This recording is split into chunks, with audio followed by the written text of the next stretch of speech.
بسم اللہ الرحمن الرحیم۔ السلام علیکم ورحمۃ اللہ وبرکاتہ۔ ہماری ایک محترم اسلامی بہن نے سوال پوچھا ہے کہ ثواب کتنے لوگوں کو بخشا جا سکتا ہے، جبکہ اسی سے ملتا جلتا ایک اور سوال یہ بھی پوچھا گیا ہے کہ اگر والدین کے انتقال ہو چکا ہو اور ایصال ثواب کرنے کا طریقہ معلوم نہ ہو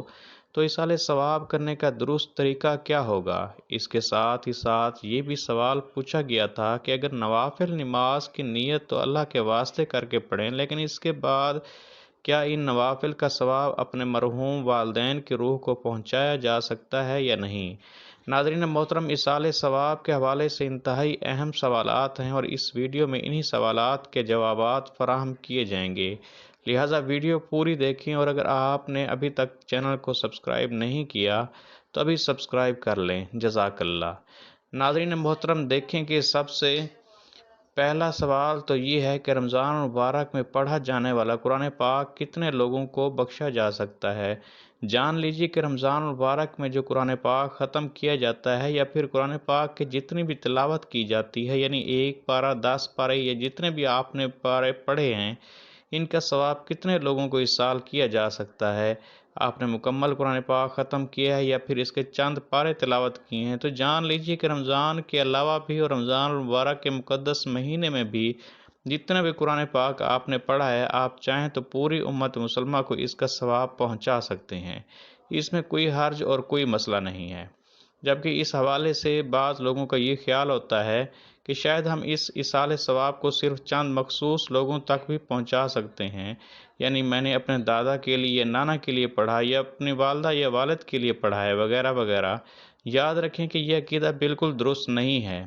بلکہ قرآن پاک پڑھنے سے پہلے یا پڑھنے کے بعد اس طرح سے نیت کریں کہ میں اس قرآن پاک کو پڑھنے کا ثواب سب سے پہلے اپنے آقا سید المرسلین حضور نبی رحمت صلی اللہ علیہ وآلہ وسلم کی خدمت میں تحفتاً، نذرانتاً، عقیدتاً، محبتاً پیش کرتا ہوں، اور حضور صلی اللہ علیہ وآلہ وسلم کے وسیلے سے آپ کی تمام امت کے افراد جو اس دنیا سے رخصت ہو چکے ہیں، ان کی روحوں کو پیش کرتا ہوں یا کرتی ہوں۔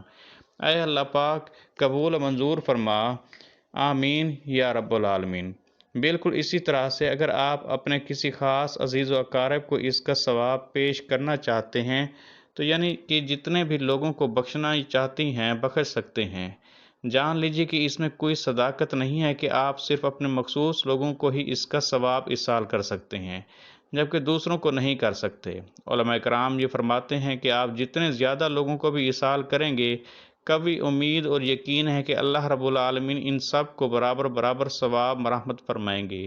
جبکہ اس کے ساتھ ہی ساتھ آپ کو بھی ثواب ضرور ملے گا۔ اور ایسا ہرگز نہیں ہے کہ اگر آپ نے دوسروں کو ثواب بخش لیا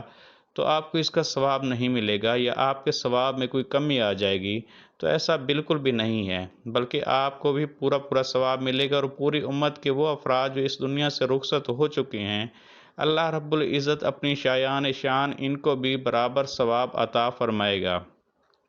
لہٰذا رمضان المبارک میں ہو یا رمضان کے علاوہ دوسرے دنوں میں پڑھا ہوا قرآن ہو، تو اس کا ثواب آپ پوری امت کے تمام مسلمانوں کو بخش سکتے ہیں۔ اس میں کوئی حرج نہیں یا تخصیص بالکل بھی نہیں ہے۔ آئیے اب دوسرے سوال کی جانب چلتے ہیں کہ ایصال ثواب کرنے کا آسان طریقہ کیا ہے۔ اس حوالے سے پہلے یہ سمجھ لیں کہ اس ایصال کا مطلب ہے پہنچانا اور ثواب کا مطلب ہے اجر، یعنی آپ نے جو بھی نیکی کا عمل کیا ہے، صدقہ و خیرات دیا ہے یا قرآن پاک پڑھا ہے، ذکر و اذکار کیے ہیں، حج کیا ہے یا پھر نفل نماز پڑھی ہے، تو اس کا ثواب آپ کو تو مل گیا۔ اب وہی ثواب اب اپنے مرحومین کو بھی ایصال کر سکتے ہیں، یعنی انہیں بھی دے سکتے ہیں۔ مثال کے طور پر آپ نے اللہ کی راہ میں کچھ پیسے صدقہ دیے ہیں، ان کا ثواب آپ کو تو مل گیا۔ پھر آپ نے گھر میں بیٹھے بیٹھے قرآن پاک کی تلاوت کی، ذکر و اذکار کیے، درود شریف پڑھا، کسی مسکین کو کھانا کھلایا ہے، کسی غریب کو کپڑے لے کر دیے ہیں، یا پھر کہیں موٹر یا ٹینکی لگوا کر دی ہے، یا کسی کے لیے راستہ بنوا دیا ہے، یا کسی غریب کو کپڑے لے کر دیے ہیں، مسجد کی تعمیر کے لیے پیسے جمع کروائے، یا پھر کوئی بھی نیکی کا کام آپ نے کیا ہے، تو اس کا ثواب آپ کو تو مل جائے گا۔ اب اسی ثواب کے لیے آپ یوں نیت کر لیں کہ یا اللہ پاک، میں نے جو بھی ذکر و اذکار یا غریب مسکین وغیرہ کی مدد کی، تو اس کا ثواب میں اپنے مرحوم والد والدہ یا پھر اگر دونوں اس دنیا سے رخصت ہو چکے ہیں تو والدین کو یہ ایصال کرتا ہوں یا کرتی ہوں، تو انشاءاللہ اللہ رب العالمین اس ثواب کا بدلہ انہیں بھی اپنے کرم سے عطا فرمائے گا۔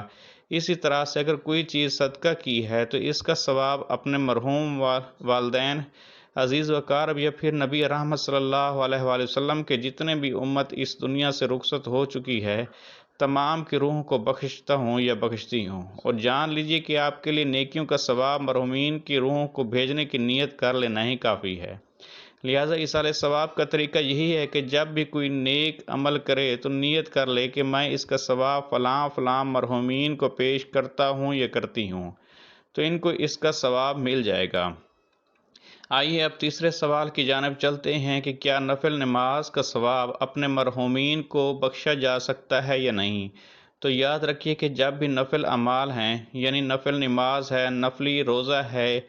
نفلی حج و عمرہ وغیرہ، یعنی جو آپ پر حج فرض تھا وہ تو آپ نے ادا کر لیا، اس کے بعد جب آپ نفلی حج کریں گے یا کوئی بھی نفلی عبادت کریں گے تو اس کا ثواب بھی آپ اپنے مرحومین کو ایصال کر سکتے ہیں، اور اس میں کوئی حرج بھی نہیں ہے، ایسا کرنا بالکل جائز ہے، اور اس ثواب کا بدلہ انہیں اللہ رب العزت بھی عطا فرماتا ہے۔ اور یہ بھی یاد رہے کہ یہ ثواب جتنا آپ کو ملے گا اتنا ہی مرحومین تک بھی پہنچے گا، یعنی جب آپ کسی عمل کا ثواب مرحومین کو ایصال کرتے ہیں تو ایسا نہیں ہے کہ ان کو وہ ثواب نہیں پہنچے گا یا پھر آپ کے ثواب میں کوئی کمی واقع ہوگی، تو ایسا نہیں، بلکہ آپ کو بھی اس کا ثواب ملے گا، اور آپ کے مرحومین والدین عزیز و اقارب جن کو بھی آپ نے ایصال کیا ہے اللہ پاک اس ثواب کا بدلہ انہیں بھی عطا فرمائے گا۔ اب نفل نماز کو ایصال کرنے کی نیت بھی سماعت فرما لیجئے۔ جب بھی آپ نفل نماز کا ثواب مرحومین کو ایصال کرنے کے لیے مصلی پر کھڑے ہوں تو یوں نیت کریں، نیت کرتا ہوں یا کرتی ہوں میں 2 رکعت نفل نماز کی واسطے اللہ تعالیٰ کے ہدیہ برائے فلاں مرحومین، منہ میرا کعبہ کی جانب، اور پھر اللہ اکبر کہہ کر نماز شروع کر لیں۔ لہذا جب بھی کوئی نیک عمل کریں تو اس کا ثواب اپنے مرحومین کو ضرور ایصال کیا کریں، کیونکہ ایسا کرنے سے آپ کو بھی اس کا پورا اجر و ثواب حاصل ہوگا اور آپ کے مرحومین بھی اس سے مستفید ہو سکیں گے، اور اللہ رب العزت انہیں بھی اپنی رحمت سے ان نیک اعمال کا پورا بدلہ عطا فرمائے گا۔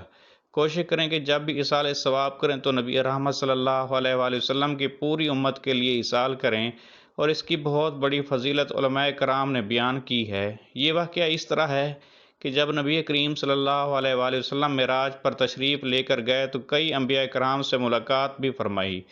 جب حضرت ابراہیم علیہ السلام سے ملاقات ہوئی تو حضرت ابراہیم علیہ السلام نے نبی کریم صلی اللہ علیہ وآلہ وسلم سے فرمایا کہ جب آپ زمین پر واپس جائیں تو اپنی امت کو میرا سلام پیش کیجیے۔ نبی کریم صلی اللہ علیہ وآلہ وسلم کو حضرت ابراہیم علیہ السلام کا آپ کی پوری امت کو سلام پیش کرنے کا یہ عمل اتنا پسند آیا کہ آپ صلی اللہ علیہ وآلہ وسلم نے جب اپنے لیے درود پڑھنے کا حکم فرمایا تو اس میں حضرت ابراہیم علیہ السلام اور آپ کی اولاد کے لیے بھی درود پڑھنا لازم فرمایا۔ یہی وجہ ہے کہ درود ابراہیمی میں ہم تمام مسلمان اپنے پیارے نبی صلی اللہ علیہ وآلہ وسلم پر درود بھیجنے کے ساتھ ساتھ حضرت ابراہیم علیہ السلام پر بھی درود بھیجتے ہیں۔ پس علماء کرام نے اسی بات کو دلیل بنا کر فرمایا کہ جب بھی ایصال ثواب کریں تو پوری امت کو کریں۔ اللہ رب العزت سے دعا ہے کہ نیکی کی بات کو سننے، سمجھنے اور اس پر عمل کرنے کی طاقت و توفیق مرحمت فرمائے۔ میرا سنانا اور آپ کا سننا قبول و منظور فرمائے، آمین یا رب العالمین۔ ناظرین محترم، درخواست ہے کہ میری آج کی اس معلوماتی ویڈیو کو لائک اور شیئر کر دیجئے اور میرے اسلامی و اصلاحی چینل کو سبسکرائب کر لیجئے۔ جزاک اللہ خیرن کثیرہ۔ اللہ ہم سب کا حامی و ناصر ہو۔